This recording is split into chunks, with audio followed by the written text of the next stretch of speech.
Cockroach जनता party के मुखिया को लगातार धमकियां मिल रही हैं। जी हाँ, उनके मार देने की धमकियां मिल रही हैं, उनको अकाउंट बंद करने की धमकियां मिल रही हैं, क्योंकि अब एक्चुअली इंस्टाग्राम पर सबसे बड़ी पार्टी कौन है? काकरोच जनता पार्टी। इंस्टाग्राम पे 20 मिलियन से अधिक फॉलोअर्स हो गए हैं। उनके पेज पे जो वेबसाइट है वहाँ पर भी लोग भर भर के वोट कर रहे हैं धर्मेंद्र प्रधान के खिलाफ। जो भी नया उनका कैंपेन चल रहा है धर्मेंद्र प्रधान के खिलाफ रेजिग्नेशन का, उस पर भी लोग जुड़ रहे हैं। और जो एजेंडा है काकरोच जनता पार्टी का वो एकदम सटीक है। भारत सरकार को मानना चाहिए, उस पर काम करना चाहिए। किसी भी बेरोजगार को काकरोच कहना ये भी गलत है। और साथ में अगर काकरोच ने अपना मुद्दा उठाया तो भारत सरकार को उस मुद्दे पर काम करना चाहिए, अमल करना चाहिए। ये मुद्दा गलत नहीं है, एकदम सटीक मुद्दा है, आम जनता का मुद्दा है, जिस पर भारत सरकार को नरेंद्र मोदी साहब को तत्काल अमल करना चाहिए। अगर जो धमकियाँ मिल रही है, जी हाँ, जो काकरोच जनता पार्टी के मुखिया उनको लगातार धमकाया जा रहा है, ये गलत है। किसी भी डेमोक्रेसी के अंदर ऐसा नहीं होना चाहिए, पहली चीज़। दूसरी चीज़ है कि किसी भी पार्टी का ट्विटर हैंडल डिलीट नहीं करना चाहिए था, एक्स को मतलब डिलीट नहीं करना चाहिए था। ये कहीं से भी एक लोकतांत्रिक देश में एक्सेप्ट नहीं किया जाएगा। ये गलत इमेज क्रिएट कर रही है भारतीय जनता पार्टी। भारतीय जनता पार्टी को चाहिए कि जैसे चल रहा है वैसे चलने दीजिए।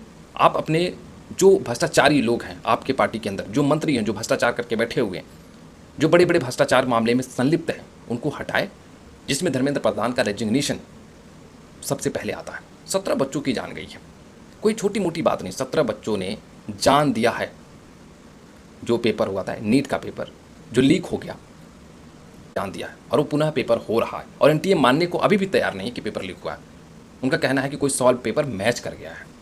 तो ये पूरी तरह से गलत है। किसी पार्टी के मुखिया को धमकाना ये भी गलत है, उसकी ट्विटर हैंडल को डिलीट कर देना ये भी गलत है, और जो मुद्दे रखे जा रहे हैं उस पर बात न करना ये भी गलत है, और बताना कि ये पाकिस्तानी मुद्दा है, ये बांग्लादेश के लोग हैं, ये पाकिस्तान के लोग हैं, ये तुर्की के लोग हैं, ये भी बहुत गलत है। मतलब ये कहने का मतलब है कि भारतीय लोगों का मुद्दा नहीं है, आम जनता का मुद्दा नहीं है।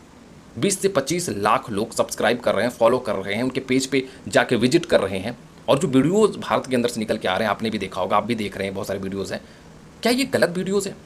काकरोच को सपोर्ट करने का समय है और काकरोच की बात को मानने का समय है। भारत सरकार अगर ट्विटर हैंडल को डिलीट करे, टेलीग्राम को डिलीट करे, व्हाट्सएप को डिलीट करे, इंस्टाग्राम को डिलीट करे, तो ये सब बताता है कि सरकार डर रही है, सरकार मुद्दे नहीं मानने को तैयार है, डिक्टेटरशिप जैसा कोई माहौल बना रहे हैं। ये पूरी तरह से गलत है। एक लोकतांत्रिक देश में विरोध करने का अगर अधिकार है तो सरकार को उसको सुनने का भी अधिकार होना चाहिए। अगर सरकार नहीं सुन रही है तो ये गलत सरकार है, ये सरकार की गलती है। दोनों चीज़ें अभी देखने वाली बात है कि सरकार संज्ञान में कैसे लेती है, इस मुद्दे को कैसे उठाती है। क्या इसको बांग्लादेश के साथ जोड़ेगी, या पाकिस्तान के साथ जोड़ेगी, या तुर्की के साथ जोड़ेगी। इंडियन एक्सप्रेस की एक रिपोर्ट आई थी जिसमें दिखाया गया था कि जो लोग फॉलो कर रहे हैं वो ज़्यादातर पाकिस्तानी हैं। इंडियन एक्सप्रेस की रिपोर्ट है, बांग्लादेशी हैं, तुर्की देश के लोग हैं। तो 3-4 देशों के नाम आए थे इसमें कि यहाँ के लोग ज़्यादा एक्टिव हैं इंस्टाग्राम पे, भारत की राजनीति के अंदर इन्वॉल्व होना चाहते हैं इंस्टाग्राम के माध्यम से। और एक लोग कह रहे हैं कि सोची समझी साजिश है, विपक्ष की भी साजिश इसमें बता रहे हैं लोग कि भारतीय जनता पार्टी के खिलाफ है।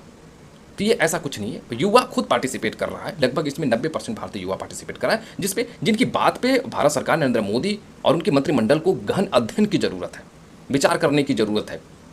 अगर किसी की आवाज़ को दबाने की कोशिश करेंगे तो वो और भी भड़केगी।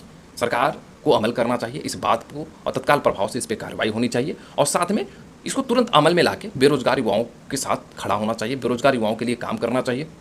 साथ में जो एजेंडा है उस पर तत्काल प्रभाव से काम होना चाहिए। रेजिग्नेशन आना चाहिए शिक्षा मंत्री का, और छोड़ दे अपने स्वच्छता से पद को छोड़ देना चाहिए धर्मेंद्र प्रधान को, बिना जोर जबरदस्ती के। अगर ऐसा नहीं करते हैं धर्मेंद्र प्रधान, तो धर्मेंद्र प्रधान खुद अपने अंदर से ऑनेस्ट व्यक्ति नहीं है।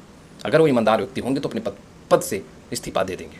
उनकी मौत हुई है, कोई लीगल डेटा नहीं है ना, ये पूरी तरह से नोटिस वाला डेटा अगर मैं कहूँ तो चैनल को सब्सक्राइब करना, वीडियो को लाइक करना, शेयर करना भाइयों।